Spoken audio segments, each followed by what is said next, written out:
बच्चे भगवान का रूप होते हैं, लेकिन भगवान ही बच्चे बन जाए तो तब क्या? क्या कभी ऐसा सुना है कि भगवान बच्चे बन गए? कौन है लड्डू गोपाल जिसकी घर घर में सेवा की जाती है? कहाँ से आए लड्डू गोपाल? तो आइए जानते हैं। हरे कृष्णा दोस्तों, राधे राधे। ब्रज भूमि में एक व्यक्ति रहता था जिसका नाम कुमन दास था। कुमन दास श्री कृष्ण के अनन्य भक्त थे, अनन्य प्रेम करते थे। इतना प्रेम करते थे कि प्रतिदिन अपने श्री कृष्ण भगवान की पूजा आराधना करना, इसके सिवा उनको कोई भी कार्य अच्छा नहीं लगता था। और इसी वजह से कि मैं घर पर अपने प्रभु की सेवा कर सकूं, वो घर से बाहर कहीं नहीं जाता था। एक बार होता यूँ है कि कुमन दास को वृंदावन से भागवत गीता के लिए बुलाया जाता है, तो कुमन दास साफ मना कर देते हैं कि नहीं, मैं नहीं आ सकता, क्योंकि अगर मैं भागवत गीता करने आऊँगा तो मेरे श्री कृष्ण का भोग, स्नान कराना, सारा कार्य कौन करेगा? मेरे ईश्वर तो परेशान हो जाएंगे, मैं नहीं आ सकता। लेकिन कुमन दास की आर्थिक स्थिति ठीक नहीं थी, तो कुमन दास के मित्रों ने और कुछ संतों ने समझाया कि कुमन दास भागवत के लिए चले जाओ, कुछ दान दक्षिणा भी मिल जाएगी, गुजारा भी अच्छे से हो जाएगा। तो कुमन दास सबकी बात मानकर सोचते चलो ठीक है, चला जाता हूँ, शाम तक तो आ ही जाऊँगा। तो कुमन दास का एक बेटा था जो 8-7 साल का ही था, ज़्यादा नहीं था। कुमन दास के बेटे का नाम रघुनंदन था।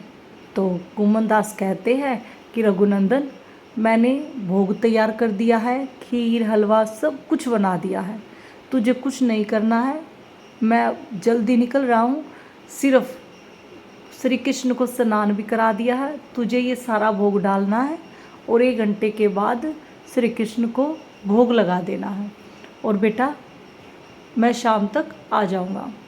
तो रघुनंदन ने अपने पिताजी की बात सुनी और कहा ठीक है पिताजी, मैं ये कार्य कर दूँगा। तो जैसे ही टाइम होता है तो रघुनंदन सारा भोजन थाली में परोस कर श्री कृष्ण के सामने रखते हैं और कहते हैं कि प्रभु आ जाइए, भोजन कर लीजिए, आज पिताजी नहीं हैं तो आप कर लीजिए। रघुनंदन इतने प्रेम से श्री कृष्ण को बोल रहा था कि प्रभु आइए, भोजन कीजिए, तो श्री कृष्ण कैसे नहीं आते? बच्चा बिल्कुल मन से बोल रहा था। और कुमन दास के घर का वातावरण इतना भक्तिमय था, भला ईश्वर कब तक नहीं आते, उनको तो आना ही था एक ना एक दिन।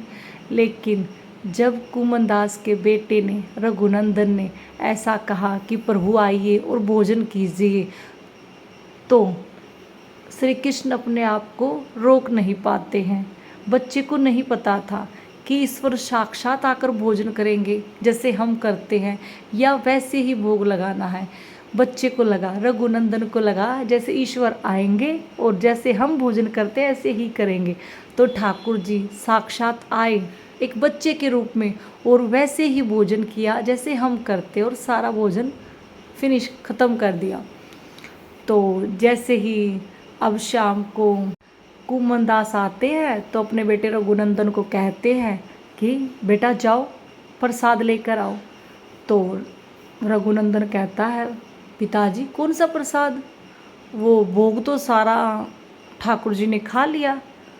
तो अब कुमन दास को लगा कि भोजन तो मैंने बहुत बनाया था, लेकिन कोई बात नहीं, बच्चा है, दिन में भूख लग गई हो गई तो इसने खा लिया।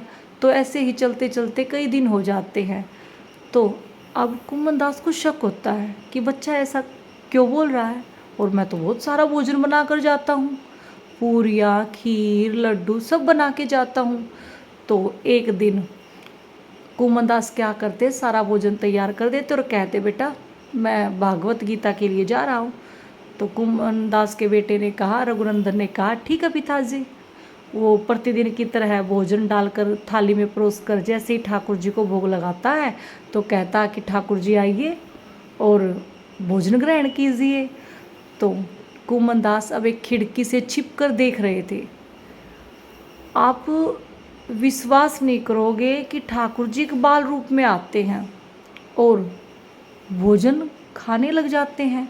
जैसे यह सब कुमनदास देखता है तो वो अपने आप को रोक नहीं पाते और अंदर घर के आ जाते हैं। घर के अंदर आकर जैसे ही ठाकुर जी की ओर बढ़ते हैं तो ठाकुर जी जैसे ही लड्डू खा रहे थे, एक हाथ में उनके लड्डू था, एक हाथ उनका जमीन पर था, तो वहीं के वहीं वो मूर्त बन जाते हैं। तो दोस्तों, ऐसे जो घर घर में लड्डू गोपाल की सेवा की जाती है, ये वही लड्डू गोपाल है जो कुमनदास के बेटे रघुनंदन की भक्ति से खुश होकर, कुमनदास की भक्ति से खुश होकर आए थे बाल रूप में। दोस्तों, आज भी श्री कृष्ण वैसे ही आते हैं जैसे उस युग में आते थे। श्री कृष्ण के लिए, ठाकुर जी के लिए कोई युग नहीं बदलता है। ठाकुर जी अपने भक्तों के लिए हमेशा तैयार रहते हैं। बस आप अपना विश्वास मजबूत रखिए। जो आपके मन में प्रेम है उस प्रेम को सच्चा रखिए, तो देखना लड्डू गोपाल आपके पास भी अपने आप आ जाएंगे। हम ठाकुर जी की संतान हैं, हम उनके बच्चे हैं, तो कौन पिता ये नहीं चाहेगा कि मेरे बच्चे मेरे पास लौट कर आए। मतलब जब भी आप ठाकुर जी से कोई कुछ मांगो या फिर प्रार्थना करो तो पूरे दिल से करना, देखना वो आपका कार्य अवश्य ही पूरा करेंगे।